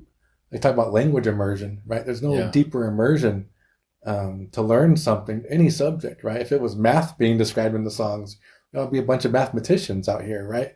But to understand, and I don't know the story of your songs, right? But in Cahuilla territory, the songs are telling us about this migration that happens after the death of the creator, and the people begin to chase after coyote at first, and then they circle around. Some elders said the whole world, some said the country, some said the continent, some said the Southwest, but we circle what we call Dhamma, this world right here, Ivi Dhamma, this land, this world, 3 times, and in the old days, we would sing from dusk till dawn for 3 nights, right? And each of those nights, each of those song cycles, there's a beginning to each of them. There's a middle to each of them. There's an end to each of them. And now we just have bits and pieces, right? And we sing them in order. They still make sense because they're all kind of telling the same story for 3 nights. I'm getting way too into details for people here, but these are things you should be learning from elders, right? Not from a podcast. But no, it's important to hear that though, because I think people don't realize that. That's the problem. That's the difference between they don't realize that. They don't give themselves the opportunity to know that there's more. Right. If you're a young guy and you want to learn these songs and you come from this culture, so you feel like you're entitled to all of this, and that's its own conversation. But you go get yourself a gourd or someone gifts you one, whatever, and you jump at the end of the line and you start singing. You know the melody, you hear the words, and you're able to participate in that. Here comes the next gathering powwow. You know more, you're able to do it. Before you know it, you're feeling really confident out there. It's hard for that person to know that there's a whole lot more into this. There's that in-depth knowledge that we've been talking about. And it's not about being mean and saying you shouldn't do that or you shouldn't sing or sing for you or anything, but it's like they need to at least know that there's more into that. You can take one of those 2 roads, right? Just kind of more of a shortcut, fast track to... Look, man, if you're trying to look good, just show up in no sleeves and the ribbon shirt. Especially now, everybody's getting swole out there during quarantine. Right? Our people are getting healthy. And, well, I think they're getting swole in the belly, but everyone's I'm trying. Feel attacked. No, there's a shortage on dumbbells and stuff like that and weights. I'm waiting to see when we get back from the quarantine and first gathering, man. Honestly, Indian's going to look the exact same. No, they really are selling out of that stuff. Yeah. I try to order some new weights and everybody's sold out. Everybody's thinking the same thing, trying to get their home gym stocked up. I just lift rocks, man. I go outside and lift rocks and I go jog around. And I've been digging. Me and Walter have been digging maybe 500 feet of trenches every night. It feels Is that part of your training? Is he like the master, the grasshopper? I need you to dig this. I guess so. When you finish this trench and bury it, that we're not gonna put nothing in. No, yeah, you'll learn your next I'm song. Doing a lot of trench work, man, and it's good. Actually, at first, I was dying. Oh my god, I was dying. Morongo's not nice and cool either, right? I feel like it's hot out there. But now, shoot, I'll dig any shape hole you want. Tell me what hole. Give it. What are you guys digging for? Just to put some water lines in or something like that? Yeah. A new house that I got out there, and he's helping me. Yeah. And he wants to, man. Like, if I don't ask him, he gets mad now, right? Like, if I'm out there digging alone, he's gonna get mad. I'm like, man, why'd you call me? You know, like, he's that kind of guy. Like, people don't even know how much he does for people. I bet. Like, everything. People don't even know. Bringing food to people. The man is truly selfless, and that comes a lot from, you know, his father before him was like that, and Joe was like that too. He had a lot of those influences where it's just like we're talking about, man, just a world of difference between people like that who weren't about the attention. Right? We're truly about the people, and now a lot of people who are more about that attention and not even gonna take a time to learn what this even means, let alone, you know, do things for people that no one will ever see. Like, no one will ever even know, you know. You know, the one problem about that humility and being humble like that, sometimes I think, is that you're not putting the exposure out of all these things. You know, people do those good acts of kindness for people and take care of their community. They're not the ones that are like, hey, look at me, I'm doing this. They just do it. So people don't know that those things, that someone can live a life like that sometimes, or they don't know that these things happen like that. Yeah. And I think that leads them into wanting to be a little bit ignorant of things too, to know that is part of what you're doing. Maybe like my early days with this stuff are before social media, you know? So like, wait, they sang Bird before social media? Why would they do that? Right. What was the purpose? Right. And like language work too, you know, like I wasn't taking selfies with all these guys, right? I got recordings, but I wasn't, you know, like, now I really wish I would have taken more pictures, you know, like, and for people like that now too, right? People who are doing things in the community, Joe really shunned the spotlight, and I guess I really respected that about him. He'd go to any res and be respected, right? Like any res, he walked in and people knew the kind of work that he put in for their people. Yeah, from the day before all through the ceremony, the day after. They knew they could count on him to make things run, right? And people don't even know who he was, right? People now don't even know. And he wasn't someone. Oh man, I don't mean to cut you off. Funny story about this, man. Sure, I was in San Isabel, and was it last year or the year before? And we were talking about Dave Toller. He was there and he was brought up, and he said, I forgot what he said about the games or whatever, and the guys up there in SY, you know, they learned from those men. So that's, you know, when they were little guys, they were the ones that were guiding that. And I even went up there and helped the youth out for a few years, but I always would fall back on their teachings, you know, because that was their area, you know. I learned from Joel. And you know, mostly it seemed like Ralph was the one that was really helping Mesa Grande and San Isabel and all them. They were singing his songs essentially. But anyways, there was a young guy up there, and he said something like, he was all, "Who's Dave Toller?" And I thought to myself, like, oh God, you're embarrassing yourself right now. And I'm like, you don't know who that is? Man, I know. I'm all, and I said their names, you know, and I said, do you know so-and-so? He was like, oh, I know who that guy is, I think. And then we were just like wanting to laugh. We're looking at this kid, and I said, hey, you know what? He's like, you know that shirt you're wearing, like on the back? I'm like, that's him. That's him. The guy on your shirt right now. And he was like, oh, that guy? The guy's like, second from the right. Yeah. That's him. That's him. The guy on your shirt right now. You're wearing it. No, I know. Oh, I man. know, I was listening to this kid, and he was really like talking with authority, like he knew something about the game. And I'm like, oh my gosh, man. He was embarrassing himself. These guys, you know, they're legends. You know, they're legends in whether it be Peon or Bird, or just in the community, cultural practitioners. You know, they're throughout the lands. You see them on different reses. They travel. People respect them. And they'll be taken care of everywhere they go and everything. You see that as a commonality, though, that they really do they're all about it. It's their heart, it's their passion. They go all in, and they're there, and they're for the people first, you know. And you see how much that talking about taking things for granted, right? But so much that we have today would not exist without them. Yeah. It's true, man. Think about how many students, like, 'cause I'm telling you, like, when I learned Peon from Joe, I thought I was the only one. Oh, really? I did. Back Yeah. then, I wasn't playing yet. I was just learning. Yeah. And then I started following him around. I was like, man, he knows everybody, right? Yeah. Like, and Wakes already knew that, but for Peon, I didn't. And then, yeah, sure enough, it's like, I mean, like him and his brother, right? They Yeah. taught everybody. It taught everybody. It feels like now, like when I play, that's beautiful to me too. Just knowing like how much difference one guy can make, right? Yeah. Or two brothers can make, right? Yeah. Like this stuff, it might feel thankless at times, right? And you're not doing it for the attention, right? But it does have an impact, right? It does carry on. Yeah, absolutely. I mean, I learned from him. Yeah. He did come down and stay at my parents' house, and when I was there, a young kid, and he, told me a lot of good things and things that I really value, because you don't hear anybody talking about those things anymore. Yeah. The old way of understanding that game and learning and being, and the young players who are just learning from their other young cousin or something, or just show up to a gathering and they're the fourth on a team. They don't get any of that. They don't get any of that learning. And you just hope somewhere along the way, the new generation of elders continue that practice of teaching so that everybody knows what's up. I gotta be honest, man.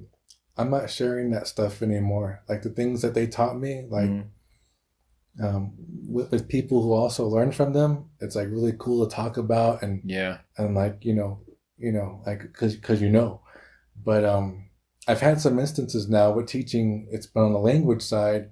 I taught some stories and some songs that were given to me to teach, and then people claim that they learned those songs from like their own grandparents when they didn't come from their family, right? Or one person, it was a story they said was told to them by their grandfather when it wasn't. Like it was, I know that family. I know they didn't have the language, let alone that story, and it was given to me, and they learned it in my class. One was a song. I'm not going to say who or what or anything, but one was a song that I taught. And then I heard someone saying that their grandfather sang that song to them when they were little. And I was like, yeah, no, we didn't. I knew your grandfather, right? Like, and that's not where that song came from. And like with stuff like that now, like I used to, me and Walter talk about this stuff a lot. Me and we talk about this stuff a lot because he knows all the work I've been doing forever, right? Like he's been a part of it from day one. My grandfather introduced me to Joe Achenio, right? At a used tire shop, right? At Banning. And yeah, he's been at it from day one. He knows the whole history of what I've been doing. And I used to try to kind of force people to care about it. Like no, I thought if I just gave them the information, gave them the stories, gave them the language, gave them the songs, then they would appreciate it like I appreciated it. But now I'm realizing, no, like they might just, use it for their own, whatever, attention once again, or you can't make people care about things they don't care about, is what I've painfully learned over the years. Yeah. Yeah. My dad used to say, he would say, these things are really powerful, and there's a responsibility you have when you learn them, when you have them, and you hold them. Especially if you think about it in terms of sending it to the next generation, like what do you send down the line? Like it's come all the way down this long line, like you said, to creation down to you, and you hold a piece or a lot of it, or maybe you hold all of it. I don't know, but whatever you hold, it came down to you, and you have it, and now your responsibility is to continue to let it go down. Agreed. And so you have to. There's a responsibility to that. One, to do it. Do you want to have this continue? But also in who you give it to, and what are they going to do with it? Yeah. Are they going to use this to abuse it? Are they going to ruin it? Are they going to, what are they going to do with it? And that's what people don't understand when they come into culture, and they just think, and that's why I said earlier, there's a conversation about, did people truly have a right to learn all this stuff? You always hear that. This is my right. This is my birthright to know these things. I come from this nation or this tribe. I have the right to learn these things. They'll say it without even trying to learn, though. But they don't even, they don't know what they're really learning. Yeah. And there's a tradition behind who does what and what you have to sacrifice for. And do you really want to learn that? Like, do you think you do, but do you even know what it means to do these things? And the responsibility, it's like a little kid who says, I want to eat all this chocolate cake. Yeah, I know you want to eat it all. I know you think you want to eat it all. I want to eat it all, hey. But you're going to give yourself diabetes, kids. Right. But no, you're going to make yourself sick. You're going to have a bellyache. Like, you don't understand what you're asking for necessarily. You really don't. So it's to the person who is the holder of that knowledge to kind of to give that in a proper way, and proper amount, and proper, with proper protocols. And all those ancient protocols are there for a reason, for that transmission to occur, Definitely. for that knowledge to go down the next generation in a good way, and to continue to be strong and something beneficial to everybody. But people don't see that. They just come in and say, well, I want to learn, and this is what I want, and give it to me. And if you don't give it to me, I'll go elsewhere and I'll learn it or make it up, or I'll switch it, or I'll change it. And they don't realize that how big of a disrespect to the culture that actually is. In their mind, they're trying their best. So I always hear people say that we're doing it in a good way. I'm doing my best. As long as we do our best, and I'm doing it in a good way, everything's gonna be fine. I used to assume that about people. Yeah. Right. Until very recently, I'm starting to see more things where I'm not going to assume people are doing it in a good way. I'm not going to assume they're coming out with good intentions anymore. I've seen enough now. Maybe I'm just getting too jaded. I don't know. But another white hair just grew into your head like that. Another white grew. bloop, bloop, bloop, bloop. But no, I can't assume that anymore. And it happened with someone now who I thought was coming at it from a good place. But someone now is teaching a language who never had a single conversation with a fluent speaker. Yeah. And at first I thought, you know what? His heart's in the right place. But now I've seen enough to where no, like this is all about personal, it's all about building a name and getting attention and funding. It's not about preserving a language as it's meant to be spoken, as it's always been spoken. Yeah. And I can no longer assume that people are coming at things, and I want to, right? Mm-hmm. If someone comes up to me, then I'm going to give them benefit of the doubt, like I am going to be watching to see, is this person really in it, and I guess that's one of the main things I've learned that Walter's been teaching me too, is, actions speak louder than words, and it's not for everyone.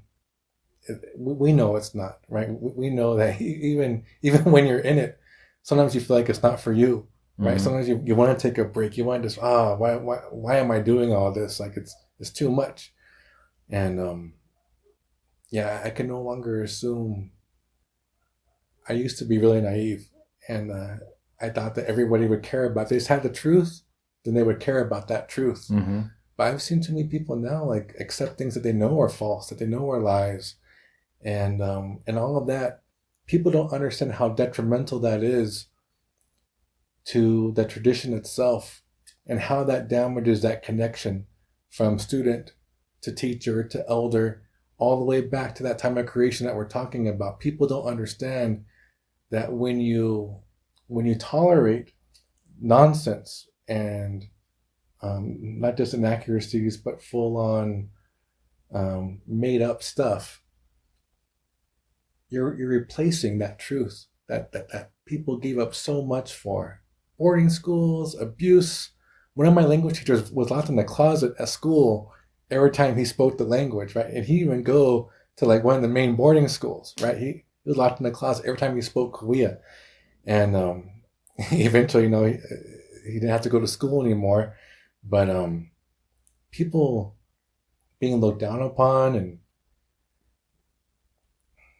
to me, it cheapens and erases all of those personal sacrifices that people made in their own lives, and now those people are spirit. Now those people are ancestors themselves. You're disrespecting the sacrifices of ancestors. And I can't tolerate that, man. Yeah. It's not fucking cool. Yeah. Yeah, that's like a whole perspective that you got to look at, man, right? That's again, it's like if you love something, you want to love everything about it and know everything about it. You got to see the totality of it. And it's easy just to skim a part of it, focus on one part of it and be like, this is what I love. But if you really want to love your culture, you want to be part of it, do it, you have to look at all those perspectives like that. You know, am I truly honoring the tradition of this? Am I truly honoring, you know, what it is? You know, am I doing justice for it? You know, is it, you know, I know when I first was starting to sing around, you know, I was young and I've always loved singing and whatnot, but there'd be times I really questioned if I should continue going, you know, because to be honest with you, I sound like crap. I didn't sing good at all when I was younger. Not that I do now, but I really didn't sing that great when I was younger. I was, you know, I had allergies really bad. I get real nervous when I got up. I was really nervous in front of people. So I'd sing real quick. I'd sing high pitch. At home, I'd sing great. When I go out in front of people, like, it was just terrible. People should hear me in the shower. Oh my, yeah, that's even know. I wanted to record myself and push play in front of the mic, but it was like when I got in front of people, it was really rough, and a lot of times I'd be like, man, maybe this isn't for me, like you're saying, you know, I'm not doing justice to what this is. It's so beautiful, you know. And these songs are great, and I'm over here just butchering some of them, you know. Part of me knew that it's part of the process. You have to withstand that. You have to build. No one starts out the greatest or great or even good. You know, people start out, you know, and you have to be willing to stick it out and build and develop. And so I knew that, but I was pretty low down, man. I sound pretty rough in many ways, and I was just rough in many ways, you know. But like my dad would tell me, you know, like, you know, go out there and go sing, go do this, continue, and blah, blah, blah.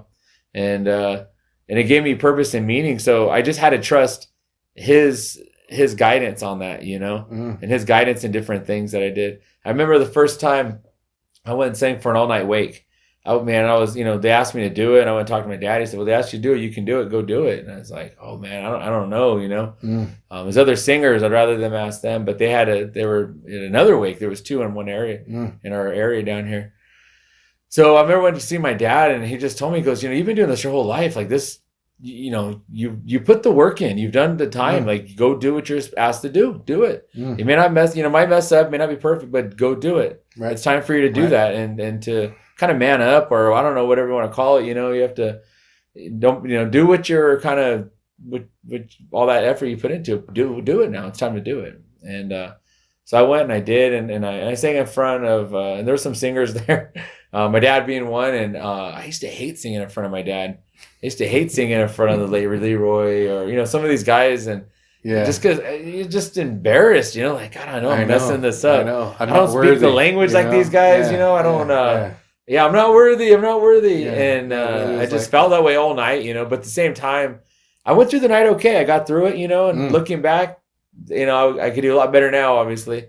But I did okay, you know. It was okay. I can look back and I think I did a good send off. At the time, I did as best I could. I always do the best I can, you know. But, you know, it was just one of those things where I couldn't imagine doing that without the blessing of somebody, you know. And I could imagine doing that because I remember after. It's shameless. I went back and I was like, I need a debriefing. How bad did I do, you know? And it's like, no, you know, you did good in these things. You got to work on that. I know, man. And it's like, that's the beauty of having a teacher. Yes. That's the strength of it. For someone to be honest with you. And it doesn't have to be like for me, it was my dad. But if it's not your dad doing it, you almost take that person as your dad or grandpa. Even if you have no relation to them, they become like your dad or a secondary dad. And if you're a teacher, those kids, those youth, like I have young guys that go around with me. I look at all of them like my sons. You know, I really just value them, and I want them to do the best and get the most out of it. Those relationships are so important to all of it. But you have to really look at the totality of it. Am I honoring the tradition, or am I trying to make this about me, you know? And that gets ugly sometimes. It does. Especially if I'm talking about myself. Hey. That's what Bria was telling me this morning, was like, we never stop trying to make those teachers proud. Right? Yeah. Like, ever. It's you never stop learning from them either. You really don't. like there's now so many. I know you must go through it too, but I'll be like, oh, that's what he meant. Like, oh, that's what it is. Like, oh yeah, here it's happening right here. Yeah, that's what he meant. You never stop learning from them, and people don't even know how much they really are cheating themselves by not taking advantage of those real sources of knowledge. Yeah, it's very real. This stuff is not a joke. It's not a hobby. It's real. Yeah. It's a beautiful thing, man. Well, I'll tell you one thing. Morongo Bird, everybody knows, you guys are the real thing. They know you guys when you walk in the room, especially if it's Morongo. You got the glittery shirts, man. You guys got the glitter. Black, sequined it. We got clean blinged, clean and blinged out. Black fire colors on there, broken baskets on the back. It's, Morongo Bird in the house. That's what I say. But you guys look good and sound good. Even my shirt, right? Walter looks good, and about the rest of you guys. Even my shirt was given to me by Walter, right? You don't just assume. I'll tell you, you mess up. He's gonna pull them ribbons off. The music sounds in the background. Put your head down, walk out. Hey, yeah. Nah, but you guys, we got a good group, man. You guys do. It's cool. It's good to hear, and I'll tell you, I've been missing a real teacher, a real lead. And it's a real tradition of it, Yeah, it's beautiful. I've been missing it, man. I've been missing hearing everybody live and everything, but especially miss hearing you guys out there. And I remember it was real cool when my daughter was a little Miss Kumiai and she had her sash. She goes, "Oh, I want," she had Taboo Black Eyed Peas sign, and she had random people sign, famous people. And then we were in Rincon. She went up to Bouye and she was like, can you sign would you be willing to sign my sash? And he was like, oh, okay. So he signed it. And I thought that was really cool, man. She looked at he's a star, which he is. But anyways, man, I want to thank you for coming in. Yeah, man. Thanks for having me. With that, ladies and gentlemen, live from the Res, holla.